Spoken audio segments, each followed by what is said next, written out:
Hello, good evening, welcome, happy Monday to you. Hope you are keeping well, hope your week is going well so far. Oh, what an amazing day. Monday seems to be really sunny at the moment, so yeah, it's been great to have another sunny Monday. So I hope you got out and enjoyed the sunshine wherever you are, and yeah, been good. And I'm excited about tonight as we have Jacqui joining us once again. Yay! So this has been, I think this is the third time Jacqui's joined us. And if you haven't had the pleasure of seeing Jacqui on one of these lives, she is actually the author of The Curse of Lovely. Highly recommend this book. And yeah, so Jacqui's a psychologist, coach and author. And we've covered a few topics so far. So I've been doing these live since January, and with Jacqui we've covered learning to say no and make more time for yourself. That was really good, and that was based on The Curse of Lovely. And we've had also Fearless, how to go back into the world again.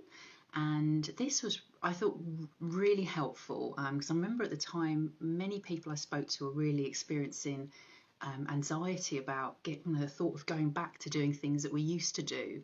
But we're kind of in it now, aren't we? We're kind of throwing ourselves back into maybe getting on the train again, meeting up with people, just slowly getting out, back into the world. Obviously, depending where you are and where you're watching this. And I know some of my people I know are sort of back in lockdown, so I know how tough that is. And yeah, so the really practical tips. The last one we spoke about, we touched upon this topic of comparison, and we were talking about FOMO. I was a little bit late to the party with FOMO. I thought, what does that mean? Fear of missing out. You don't know what it means. So Jacqui came up with a great title of Beat FOMO and Learn to Treasure Your Own Experiences. And, one of the things I've actually found with lockdown is, that FOMO's been a lot less because we've had nothing to compare our lives to, because we've kind of, in a way, been in the same sort of situation, and we haven't been able to do the holidays and all the kind of exciting things that we normally do and how we spend our lives. So there's been less comparison and envy. So it'd be quite interesting now as we start to kind of merge and go back into the world again, just how we manage that kind of that comparison and feelings of envy. So I've got plenty of questions for Jacqui tonight, so I'm going to bring her on now. And if you've got any comments, suggestions, or questions for Jacqui, please do just pop them on the chat and I will try to bring them on. Okay, let's see if we can so far, so let's give it a go. Hello Jacqui, are you there? Hey. Hello, Rebecca. Hello, how are you? I'm good because, like you, I'm loving this weather. It's absolutely fabulous, isn't it? Really. So just the right temperature, actually, sunny and crisp.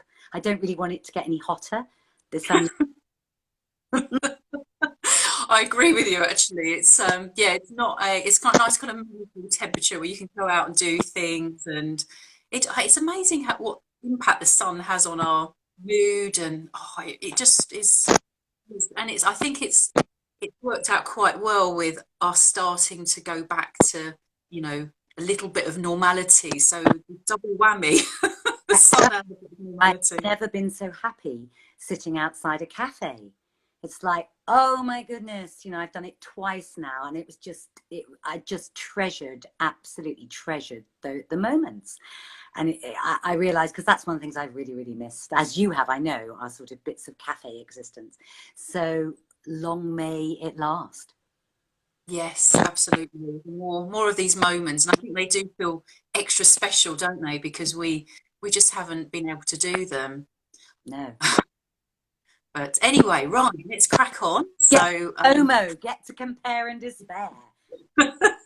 Yeah. Well, I have to say, I haven't said that so far, but when I've been working with Jacqui, one of Jacqui's favourite phrases, "compare and despair," really caught my attention, and it's been my little catchphrase for years now, since I've known you. Just that, yeah, how we compare our lives to others. So yeah, so I'm sort of keen to find out first of all why do we compare our lives so much to others? Why can't we just stay in our own little world and be happy with what we've got? Well, we'll come on to social media later, a little bit later in the chat, because obviously social media, I think, has made it a lot worse, because you know, at the touch of a finger to scroll, you can see images of your friends or people you don't know that make you feel lesser, inferior, bad about your own life, you know. And but if we go back a step further than that, before social media, people felt lesser, they compared themselves to others, and they felt failures. And so much of it is within ourselves and how we view ourselves, really, and our place in the world. Because if we're really secure in ourselves, and I don't know many people who are, I mean, that's a very, very high goal, but we wouldn't be putting that bar of like, oh, am I as pretty as her? Am I as slim as her or him or thing? Am I achieving that? Am I achieving what I should be? Remember, we talked about this probably in both of the previous Yes. sessions, but that word should, it really is central today about focus, compare and despair, because the thing we're comparing about are our shoulds, because we don't compare and despair about everything. It is specifically about what we think we should be. So clients I've had I've had a number of clients who've been to very good universities, especially Oxbridge, really. And they, to me, are making, to anyone, they've made an amazing successes of their lives. But because in their mind, they're comparing themselves to people they went to uni with who've become famous. Famous intellectuals in the government, famous writers on the telly, whatever. So although they are, you know, a doctor or a head teacher or whatever, they feel a failure. So every time they hear of that person or see them, it makes them feel bad. That's the compare and despair bit. We compare ourselves and we despair. But it was so interesting because I was giving my 22-year-old son a lift to the stations when I said, Jess, have you got any tips about compare and despair and FOMO? And he said, oh, avoid social media. I said, really? But you're 22. And he goes, nah, it's poisonous. And I said, Wow. you really, and we'll come on to that as well about the digital detox. And I said, you really don't compare yourself to others, do you? You almost never had. He's got an amazingly strong core, that boy. I mean, I do feel really proud of him. He really doesn't. And I said, could you give me some tips on how you do that? And he just shrugged and he said, I don't know, because it's just who he is. But I don't think he rarely compares himself to others. And he's so content. He's a bit laid back, but it's, in a way, that's what we want. It's all our own stuff, but it is so ramped up by social media. And then, like you said, I think we've had a break from it in the lockdowns. I feel, and so many people I've spoken to, they've said, oh, it's been a break from FOMO comparing, because no one's doing anything. No one's allowed to do anything. But even then, you see, people have felt lesser because they're not, when there was the sourdough craze, they were thinking, I'm not baking sourdough, I'm not learning another language, I'm not, all the things in lockdown 1 that people said they were doing. But I think the great thing in lockdown 3, no one says they're doing any of those things, really, do they? Because we've all just it's been what sweetness to just be allowed to be miserable in January, February, March, and hunker down and do nothing, really. But okay, now I'll tell you, because you wanted to talk about this. A friend of mine, we talked about this thing once about barbecue envy. Okay. Yeah. So I have barbecue envy. So, and this is so ridiculous, Rebecca, but these things are ridiculous when you name them. The first thing when Boris announced the roadmap out of lockdown was, oh my God, my neighbours are going to be having barbecue. We don't even own a barbecue. And if I really think about it, that's because I don't want to have barbecues. You know, I do other socializing, but I'm not a big socializer with like friends and neighbors. So as soon as, when was that? Like two Saturdays ago? No, 2 Mondays ago, wasn't it? The 12th. Yeah. The first week I was sitting in the garden in this lovely weather, right by the fence, and I live in a semi, so I've got a garden fence with my neighbours over it. I could hear these neighbours arriving. It wasn't a barbecue, it was drinks. And I immediately thought, oh no, if I stand up now, I'll have to talk to them all. I'm embarrassed. So I thought I was really cross because I just wanted to stay on the thing. I was reading the newspapers. But then they started laughing and drinking and talking. I thought, I can't get up now because they'll know I was here and they'll think I was... You're trying to crawl back to the house. Exactly. So one came out, going to the shops, do you want anything? And I went, shh. And he went, and they went, the neighbour, they'll know I'm here. So that's how I feel really lesser, because I think what happens is all the media says, we'll all be doing this now. We'll all be outside pubs with our friends. We'll all be having barbecues. And those are two things I will not be doing because I don't want to do them. But I immediately, it's a bit like Christmas, where the media says you should be this happy extended family with the grandparents and the kids. And everyone who hasn't got that feels, not everyone, but so many has felt utterly miserable and a failure. So if I'm not careful, I feel a failure because I don't want to go to pubs and I haven't got a million friends I want to go to the pub with, and I don't want to host barbecues, or no one's inviting me to barbecues. So that's my particular compare and despair at the moment. But then I have to think that then this will come on to this. What's the antidote? I have to think, why don't I own a barbecue, Rebecca? Because I don't want barbecues. What do I want? Yeah. One friend at a time, two at most, at my favourite cafes. And that's heaven for me. So we'll come on to this, but this just, you have to get into touch about who you are, what are your values, and what you want.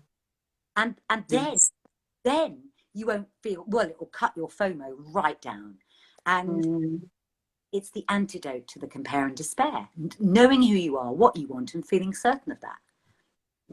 Yeah, so that's the thing, isn't it? If you really take that time, which hopefully we've had that time during lockdown, to really go within ourselves and really think about who we are. So maybe coming out of it, maybe FOMO won't be as strong. I mean, it's quite interesting because I've been the opposite. I'm now seeing people go back into things, and I just have that real resistance to go and do anything. And I'm very much, I love new experiences and I love pushing myself out there, but I've gone the opposite.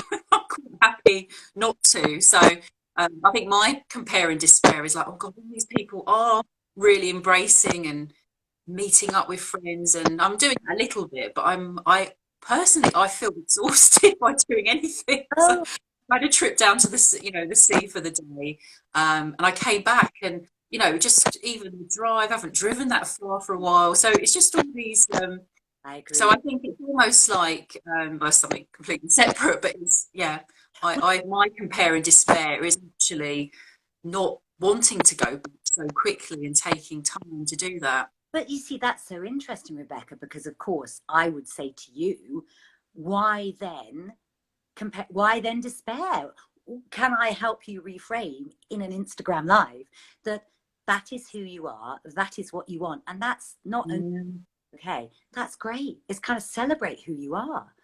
In lockdown, I think that's a really, really good point that I think we have realized. Like I'm repeating myself on your show, but last time I was saying, I said to my husband, I don't think I ever want to go out in the evening again.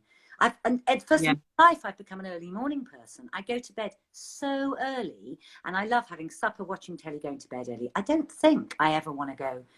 Well, not ever, never say never. But that's a real reframing for me. And I can do everything I want to do in the daytime, I think. Meet friends for lunch or go to matinees at the theatre, go to the cinema.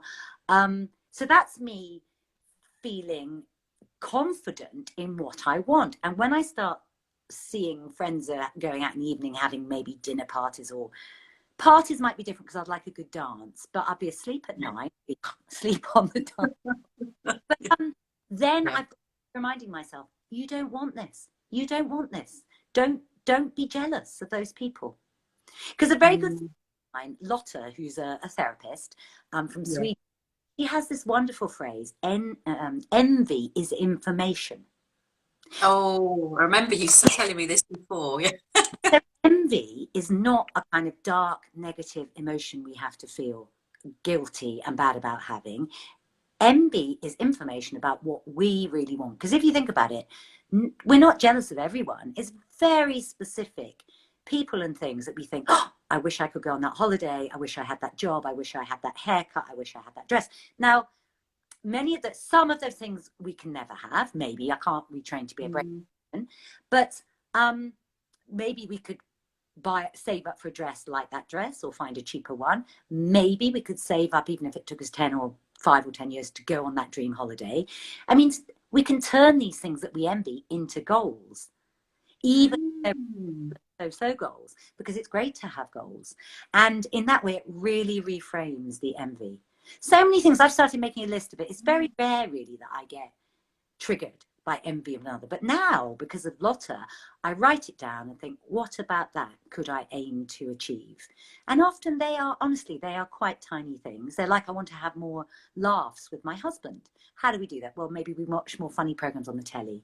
Maybe I tell him he's got to laugh at my jokes. I don't know. You know, these things, that they're not commercial things that I want to buy necessarily, apart from maybe the travel ones. They are things like that. They're emotional things. So you just have to think, how do I get that? I could probably get that for myself. Okay, yes, I love that. Envy is information. So I guess in a way we can't stop these are just feelings and emotions that arise. So it's not about, right, suddenly you don't want to ever feel envious again, because it's going to come up at some point in your day, in your week. So it's just, I guess, managing it, isn't it? It's just, you know, and having that phrase in your mind can just almost turn it into a little coaching conversation that you have with yourself. Oh, I love that. You often say that, coaching conversation with yourself. That's such a good phrase. Because that's absolutely right. We can't change emotions. They come on us. But what we can do is, one, recognize them. Say to yourself, oh, I'm feeling angry. I'm feeling disappointed. I'm feeling envious. And then pause, breathe, give yourself a bit of compassion, a bit of soothing, and think, what can I do with the information from that emotion that I'm feeling in my body? Because usually we feel them bodily. So like with anger, well, I've been having, because I don't know if you drive, I don't know if you've been out on the roads, but the roads are appalling, because I don't know why everyone's a lot of road works. There's a lot of cable, fiber optics going on. I don't know. So the last couple of times, like I gave my son a lift to the station this morning, I've got road rage. I'm sat in the car going, rah, you know, effing and blinding at people. So unlike me. And then I kind of thought, okay, what do I do with this anger? And I thought, okay, I'm going to decide, where possible, I am not getting in the car. Whenever possible, I will walk public transport, because it's just making me stressed. So, you know, it's like not interrogate, there's a horrible word. What's a better word than interrogate? Question your emotion. In a coaching, have a little coaching conversation with yourself. That sort of calm, loving voice, like a good coach would, wouldn't they? Yeah. And I also love, you know, as you've mentioned before, just the compassion as well. You know, if you are in a situation with someone at work, a friend, you know, whoever you're with, and you're experiencing the FOMO, it's just, you know, you're aware what's happening internally for yourself, and you're just talking, you're kind of, you're being compassionate to yourself, and then you're just saying, okay, I'm going to park this for the moment and we'll revisit that later. Maybe tonight I've got a quiet moment, write it in my journal. We both love journaling, don't we, Rebecca? Getting it out of your head and write it down. Really help solve so many problems that are whizzing around your head, especially, again, the 3 a.m. club, the ones that wake you up at 3 a.m.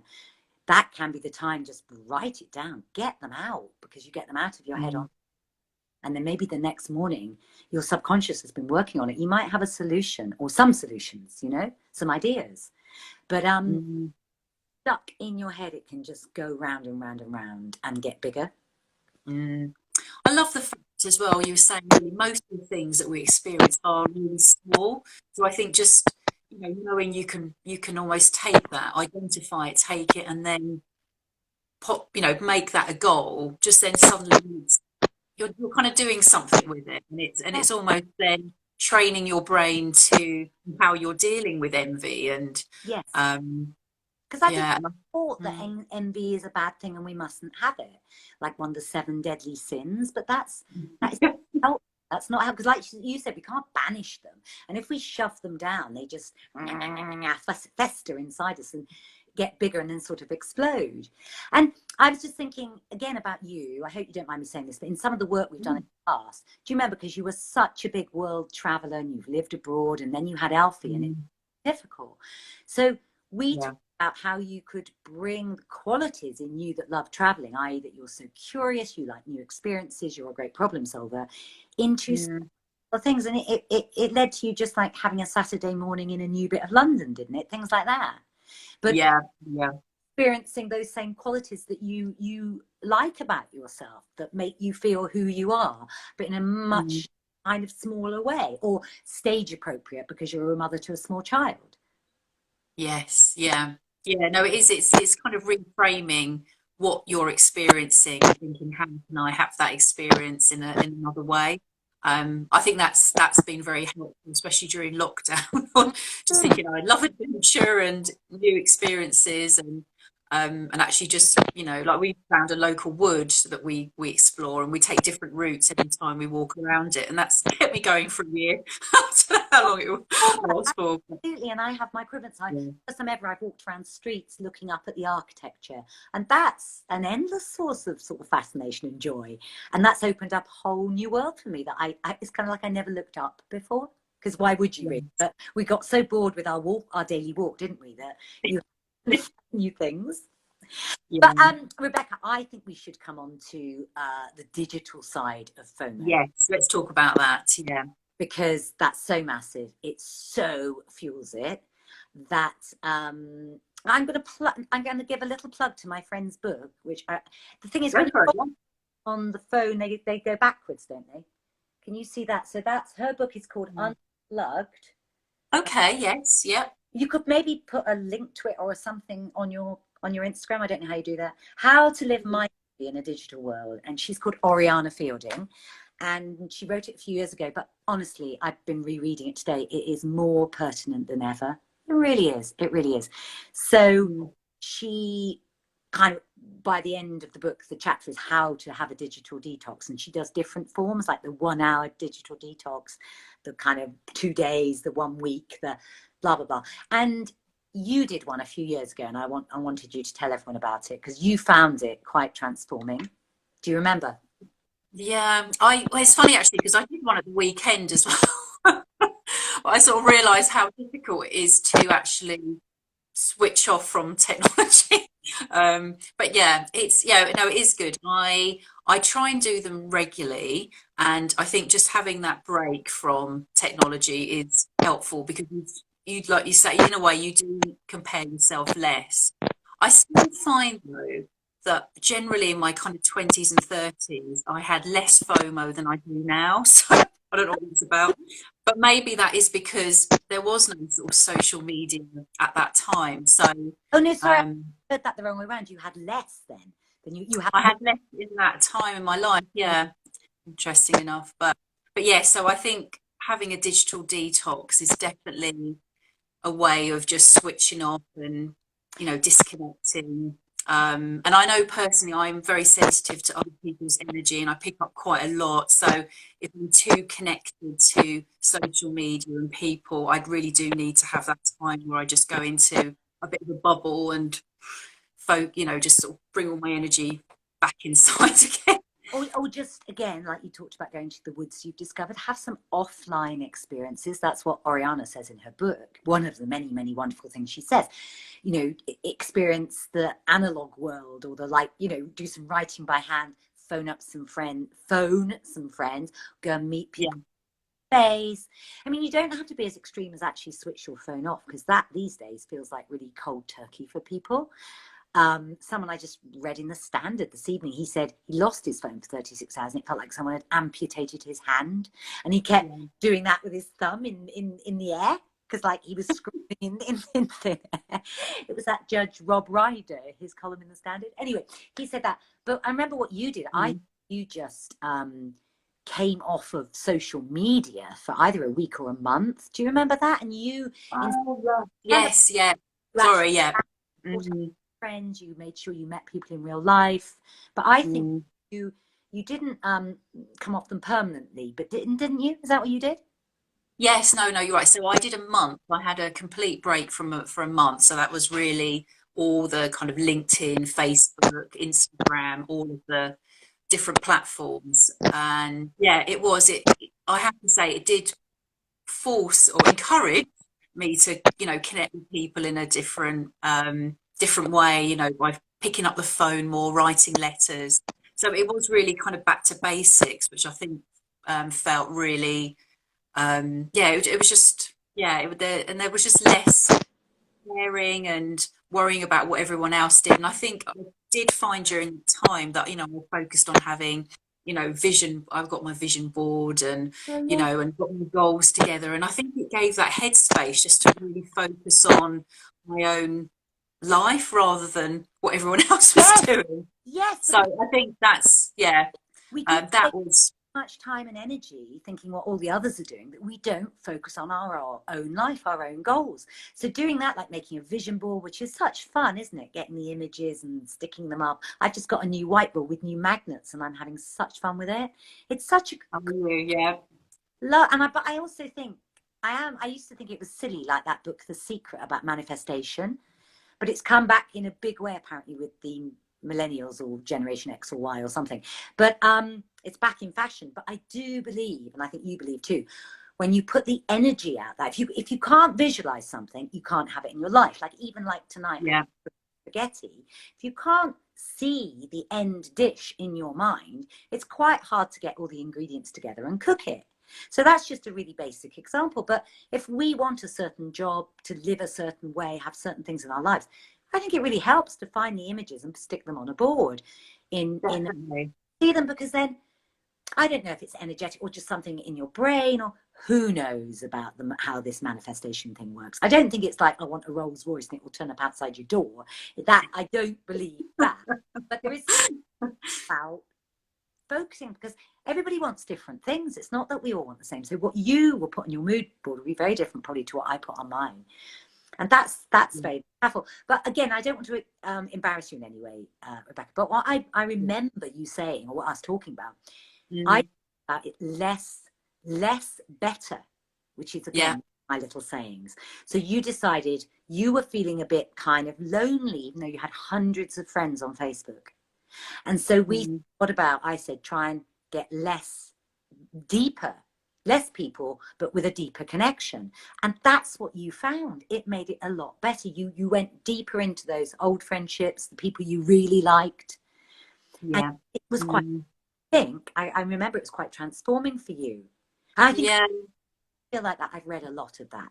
It makes us feel lonely going on social media too much. Especially there are certain people who do kind of trigger us. I've just reread an article in Grazia from a few years ago, and it just said this woman who's Britain's first comparison coach, who coaches people, again, how to stop their comparing despair.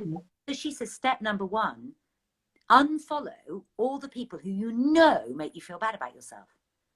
Okay, interesting. Okay. Which would be my tip, is you don't have to get rid of your phone. Just stop those, what are they called, like the pings, the automatic alerts. Go to your settings and take everything off automatic. Is it called alert? Notification. The notification. Yeah. Because if something is pinging, it's entering your world. You're not in control of it. It's like someone jumping over your garden wall and coming into your house when you haven't invited them. So check it. I don't know, twice a day, whatever you choose, but you be in control. Yeah. Okay. Yeah, and I think there's a kind of difference on, kind of people that inspire you versus people that bring up those negative things. Because I think that's quite interesting. Those things that, if I look at social media, immediately I will feel inspired by something someone's done, or there could be that kind of compare and despair. So maybe, as you're saying, it's just kind of being very observant on what you are picking up and what your body's telling you. Brilliant. Absolutely. That would be such a good test. Like almost like I want everyone who's watching this, whatever, to go out, to sit with, look at everyone they follow, and go through them one at a time and just see what happens in your body. Basically, I will say within a second, like your energy rises or falls, doesn't it? If Yes. you learn to observe it, it rises or falls, and keep the people who make it rise and get rid of the ones who don't. Maybe not if they're a close friend, but as again, this woman, the compare coach says, if it's someone, oh, I know, because the journalist who writes the article opens with a story about how quite a good friend of hers was posting that she'd got a promotion, and the journalist herself was having a really dry patch of her freelance writing. She was feeling rubbish about everything in her life. So she didn't go to drinks that night. She was supposed to go with that friend. She couldn't face her. So after she's had a session with this comparison coach, what the comparison coach says is, arrange to meet that woman and have a proper conversation. And then you will see in real life that she's got her things she deals with. She's got her struggles. She's human. We've all got our struggles. But what happens on social media, people edit and they spin and they polish, and it's the one best photo out of 50. So of course it can make us feel utterly inferior and ugly and fat and useless and failure. You can be brave is meet them in real life and maybe say, oh, I felt a bit jealous of your promotion. And they might go, oh my God, I did this once. I did this a few years ago. A friend of mine got what would have been my dream job. Like, you know, I won't say what it was because I know who she was, but she was a big kind of editor, a national newspaper in a department and it just seemed, oh my God, she's done so well. I haven't. And I met her for lunch once. She's a really lovely woman. And I said, what's the reality of your journey? She went, oh my God, I'm bombarded by, I get 1,000 emails a day, mostly from book PRs and and it just sounded horrendous. Though, I mean, she quite I just thought, oh, it was so good for me. I thought, there's no way I would ever have wanted that job. I would have lasted 10 minutes. So it wasn't as good as it sounded. Ask more details.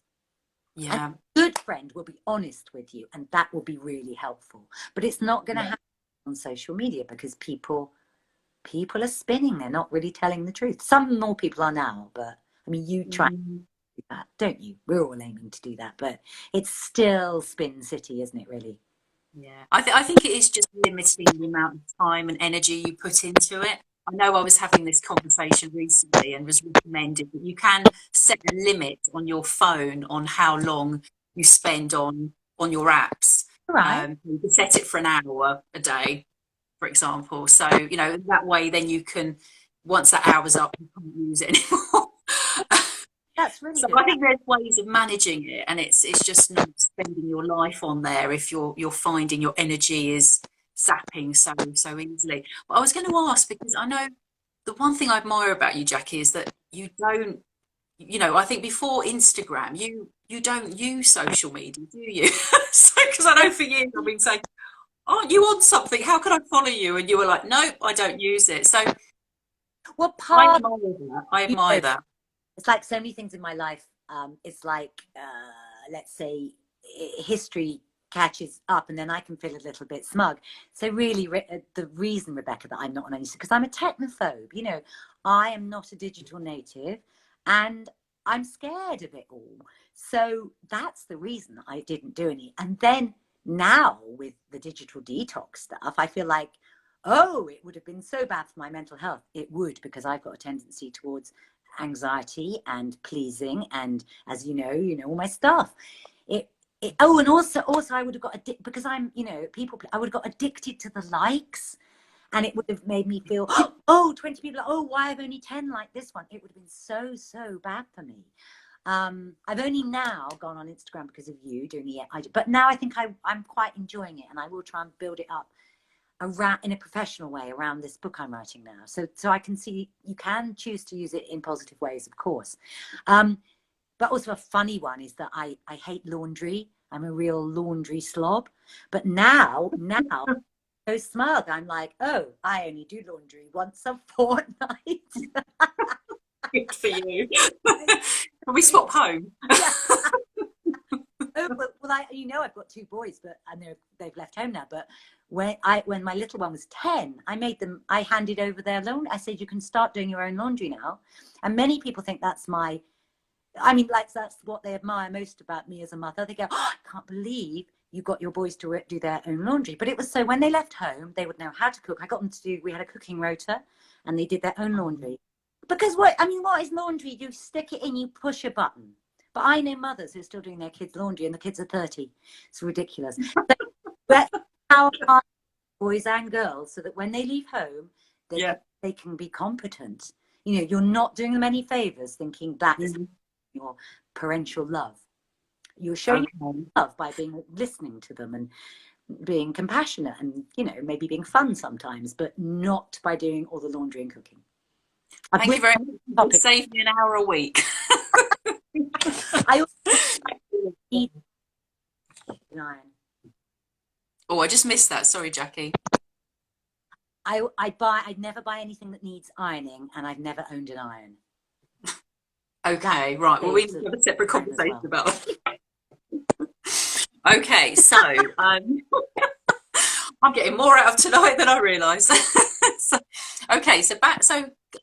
we've talked about just kind of really identifying, I think just sort of a bit of a summary really. So just being kind of really clear about our values, what's important for us, so before we start comparing ourselves to others, but get really clear about ourselves really. And I love the idea of you know what you talked about, a vision board, and just, you know, putting pictures up, and just again as much detail as possible to really help be clear about what's important in your life and where you're going.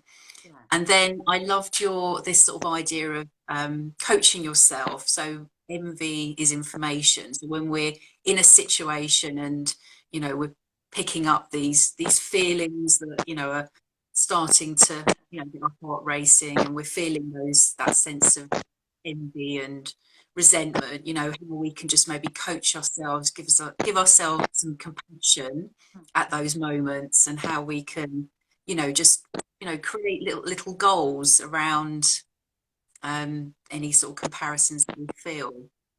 I'm trying to think any other tips that you mentioned, or anything else that you would have. That's brilliant. That is a really good summary. I was going to say one more thing on terms of sort of like, it's linked to the goal setting and working out who you really are, and being compassionate and curious. That's the other word, actually. Compassionate and curious, rather than judgmental. Yeah. Like, oh, I'm so bad, I'm feeling jealous. It's like, oh, I wonder why. What's that? That's the compassionate curiosity, which a good coach would have. But remember the 3 good things a day diary I talked about maybe last time or the first time? That tool to defeat FOMO and compare and despair, and help build your sense of self and who you are and what you want. So remember, you buy a beautiful diary, you make 2 columns, and every day try and think of at least 1, maybe 3 things you did, however small. Like, you know, I went to the woods with Alfie today, and then the second column, what qualities does this show I have? Well, that could be I'm playful, I love nature, or I'm curious. And you build that up as a resource, and that's the direct opposite of just passively looking at other people's, what looks like their great lives and achievements on social media and feeling lesser. It's about building up your strengths. That's why it's called dependable strengths inventory. But I put 3 good things. Yes, yeah. So just about kind of building that up for yourself. Exactly. And then we talked about, you know, almost like maybe a 3-point plan of how to do your own digital detox. It could be 1, go to your settings, manage your settings so that you're not getting the notifications pinging at you all the time. You said there's software or apps you can use to limit your use, to like set it for an hour a day or something. What else do we say? Oh, and unfollow people who make you feel drained or negative emotions, and just stay with the ones who are inspiring, who lift your energy, and learn to tune into your body and notice the difference. And then if there's a friend who you feel so envious of, you can't talk to them or you can't meet them, arrange to meet them and tell them. And if they're worth their salt, you'll have a good conversation, and you'll realize they are struggling in their life too, because everybody does. Yes. I think that's key, isn't it? It's that having that conversation that goes beyond, you know, just your kind of compare and despair. Is just actually, you know, get to really sort of understand what's going on in their life, and it's just about having deeper connections. And I think that's ultimately what we crave, isn't it? We need that, you know, and I think that's the one thing that we've really kind of missed during lockdown and being kind of isolated. But on the other hand, I think because we haven't had a chance to compare our lives as much to each other, you've had to find other things to talk about. And that has, I've personally found it been a chance to go a bit deeper into conversations and get to know people. And it's not been about what I'm doing, it's more about how I am and me as a human being rather than a doing. Yeah, that's lovely. I think a lot of people have found that. So again, it's like, let's vow to carry that forward as well as we can, or just let's keep that in mind as a kind of guiding, an intention. Let's keep that intention. Yes. Official, and the kind of hairdresser conversation of like, oh, Benny, we're not, sorry, I wasn't being mean about hair. I love my hair. I love my hairdresser. But, you know, going out on Saturday, where are you going on holiday? You know, what are your plans for Christmas? You know, like, let's not do that, really. The hairdresser conversation. No disrespect to hairdressers, because we love them. They're going to struggle, aren't they, at the moment? Because they're the normal questions that you normally ask on when you're on holiday. Well. Oh, that's funny. One last question, just sort of on the reverse. So we've talked a lot about our own kind of experiences. But thank you, by the way. This is all so useful. So I don't know how everyone else is feeling who's listening in, but I know this is incredibly helpful. So on the other hand, you know, if you're in a, you know, sort of dialogue, you know, email, social media, and you're sensing FOMO from the other end, so you're almost on the receiving end of FOMO, and you're sensing that, like how do you manage that? So so it sort of, you know, brings the dialogue or the conversation, you know, to a kind of positive ending, but you are picking up. Someone mentioned this to me recently, like how it's such a question, but as often, I know actually you did send me this question, and now I'm thinking I don't know the answer, because this is one of my absolute, what do we call them? We don't call them weak spots, challenges. This is one of my absolute challenges. So because my part of my curse of loveliness is that I'm scared of the envy of others. It frightens me. It makes me so uncomfortable. So I'm a real chameleon, and what I do, I edit myself. So if something good is going on in my life and I know that the person I'm talking to really wants to do that thing, like there'll be people already I have not told I'm writing another book. Now, admittedly, it's in early stages and but I just know, because I've got a handful of people in my life who wish they'd written a book. Now, of course, you would say, well, then they should just get on with it, because anyone could write a book. However busy you are, you can get up early, you can get up late and write 100 words a day. Some woman won the Booker Prize. She wrote it on her phone on her train trip to work. And look at, like, you know, anyone can write the book. Get over their fears, whatever's stopping them. But I just don't mention it. And it's like, when will I dare mention it? And same about I'm so scared of triggering FOMO, or comparing to and others, that I edit myself. So you have set me a challenge. I don't know what the answer is. For me, it's about being like I'm talking the book I'm writing about, daring, about being braver, and think their envy is not my responsibility. They feel jealous. Well, then maybe that's their information, but they have to write a book or do the thing or try and save up for a trip or whatever. And I've got to not feel responsible for that. But that's a really difficult one for me. Really difficult. And maybe it's for you. Relate personally as well. I find that difficult as well. So we're both struggling with the same thing there. But maybe we can have another few months' time and we can check in and see if we're dared to. It's not even speak your truth, is it? It's just be honest about your life. And it's all, absolutely. It's about just being able to celebrate your successes and your, you know, achievements, and not feel responsible on how it comes across and how it makes other people feel. Yes. Because I don't know if that's a British cultural thing. Other countries, other cultures, would they feel they're able to talk, you know? Yes. So I don't know if that would be a British thing as well. Definitely a cultural element, because I remember, like, when I was a child, things like, oh, you know, you don't be your big head, don't boast, don't show off. They're all the same kind of thing. And over the years, I've heard versions of that from so many of my clients. I suspect that is still around. Well, it's interesting, isn't it? Because there's people who are basically posting on social media, but there probably is. I don't know if it's generational as well as cultural. Maybe it is a bit generational. I don't know. But certainly, I've got a unwritten personal rule from childhood: don't show off. Kind of, if people will hate you and you will suffer later, like you'll be beaten in the playground or something, or something bad will happen. Okay, yeah. So if it's written in your kind of rules, then it's very difficult to. You've always got to override something that's already there. But the first step is to become aware.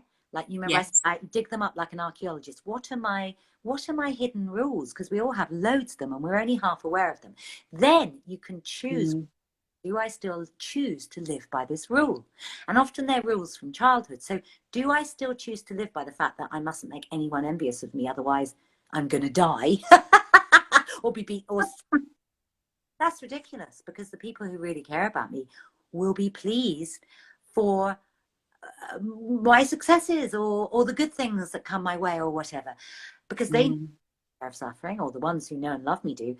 And if people don't, if it's their choice that they can't cope with it and don't want to be my friend anymore, that's their choice. It's not my responsibility to keep everyone happy. Absolutely. I love that. I think that's a great note to finish on, Jacqui. And we must finish. We've probably been going for ages. Absolutely. No, I love that. And I think it's just, I think you've answered it though, haven't you?